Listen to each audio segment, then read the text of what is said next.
If there's one curry that delivers a fiery kick and it's absolutely gorgeous, it is Chicken Jalfrezi. Tender, juicy cuts of chicken, tangy tomato.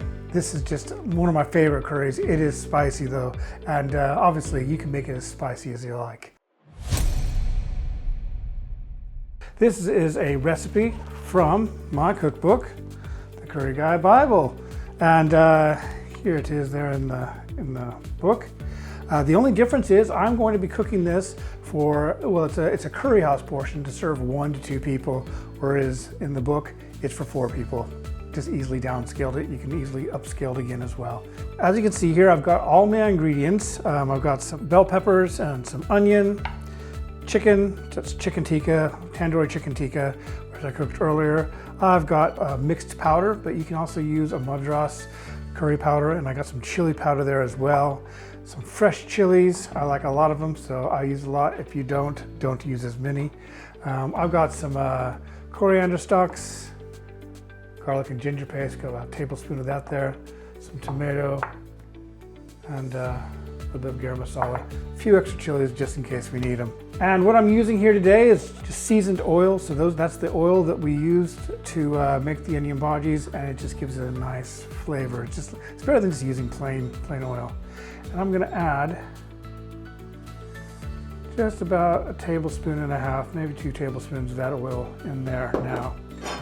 And spread that around in the pan. Jalfrezis are quick stir fries. Jal means spicy in Urdu and Hindu, and Frezi means stir fry. So we're getting a spicy stir fry here. And I'm just going to go ahead and add the sliced onions and the bell peppers to that oil. So it's, like I say, a quick stir fry. If I'm cooking this for the family, I usually use a big wok because it's so easy. It's one of those things that you can just stir fry. But today I'm using a curry house style pan just because that's the way it would be done at a curry house, especially for single portions like this. And we're just going to let these fry for a couple of minutes. We don't want them to turn overcooked. You know, they still want to have a bit of a crunch to them. So just going to let that sit there over that medium-high heat and fry.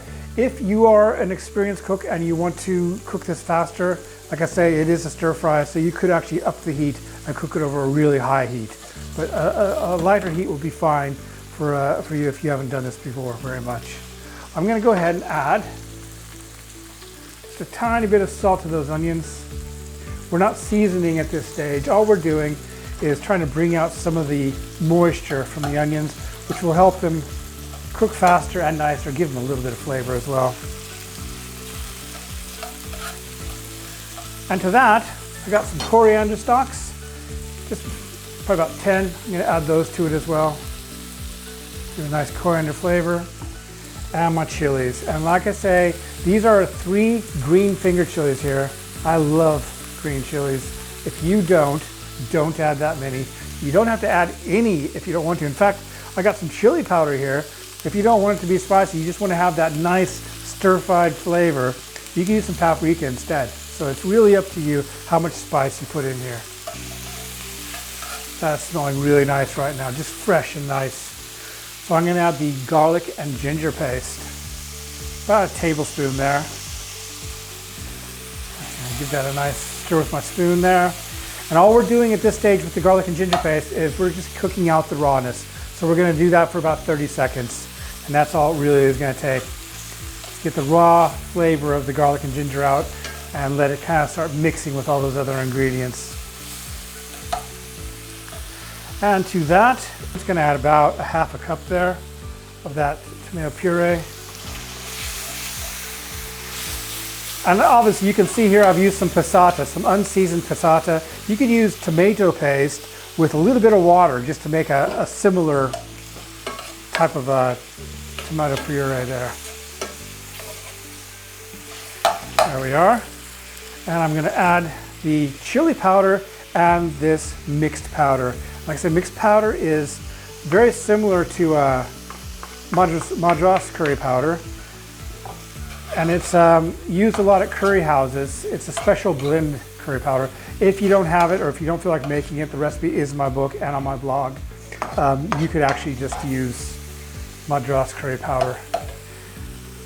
I'm gonna go ahead and add this chicken now. And a good splash of base curry sauce.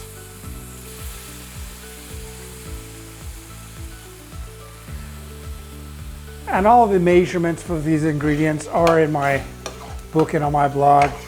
But I'd rather have you to be able to just use my recipes as guides and look at them and say, okay, I want this to have a little bit more sauce in it. So that's what you do. If you don't. Just kind of look at it and decide how you want it to be. That's the first thing. And then you can try it and see, I'll try it along the way and see what it needs, if it's lacking anything. So that is pretty much this curry done. These curries take, what, 10 minutes? Once you have all these base ingredients, like the base sauce and your chicken and everything ready, just add those tomatoes there, just kind of heat through. Once you have all that done, the actual curry takes no time at all. You can, if you have your base sauce, take some base sauce out of the freezer in the morning, have your chicken tikka ready, come home, and in 10 minutes you could be sitting down to a chicken jalfrezi that's just as good as any curry house in minutes, and it costs you very little. I want you to look at this really closely if you can. There's some, as you can see there, the sauce is kind of caramelizing to the side of the pan. That's nice, that's flavor. Get that right in there. Just scrape it off the side and back into the sauce. Ah, this is gonna be so good. Let me give this a little bit more salt because I know it's gonna need it for my lucky. Nice squeeze of lime juice. Just a splash more of this because I want a little bit more sauce there. And this is gonna be ready to serve.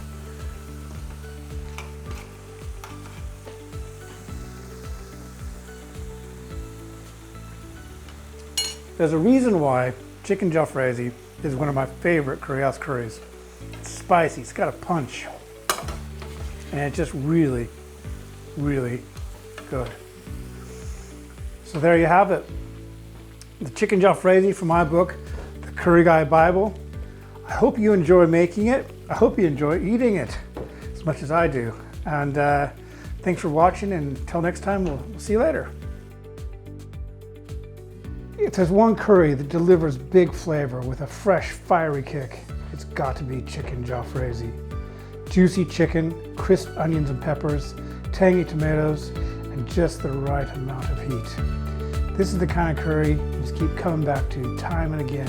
It's so good, it's a stir fry, and it's fast and easy to make.